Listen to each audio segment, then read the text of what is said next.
Hello friends, இன்றைக்கி நம்ம சேனலில் என்ன வீடியோ பார்க்க போகிறோன்னா கனவாவை வந்து எப்படி க்ளீன் பண்ணுறது தான் பார்க்க போகிறோம்.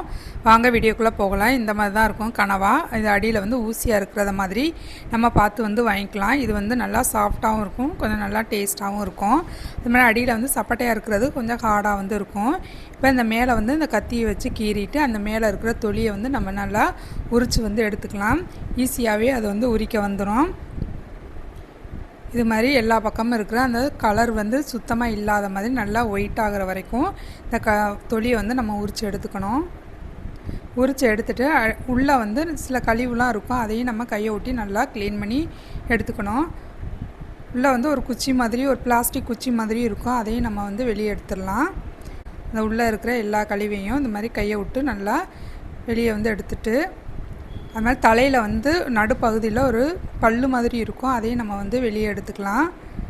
இந்த மாதிரி எல்லா கனவையும் நம்ம க்ளீன் பண்ணி கழுவிட்டு அதுக்கப்புறமா நம்ம கட் பண்ணணும். அப்போனா தான் ஈஸியாக கட் பண்ணிக்கலாம். கட் பண்ணிவிட்டு நம்ம கழுவும் போது பாதி இது க்ளீன் பண்ணுறதுக்கு கொஞ்சம் கஷ்டமாக இருக்கும்.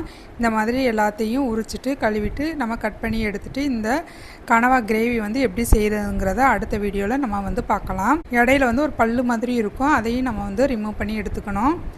இப்போ இதே வந்து எல்லாத்தையும் வந்து உரிச்சாச்சு. இதை வந்து கழுவிட்டு நான் ரவுண்டாக கட் பண்ணிக்கிறேன். இது மாதிரி நம்ம ஸ்கொயராக வேணாலும் ஸ்கொயராகவும் கட் பண்ணிக்கலாம். இப்போ கனவாவை க்ளீன் பண்ணியாச்சு.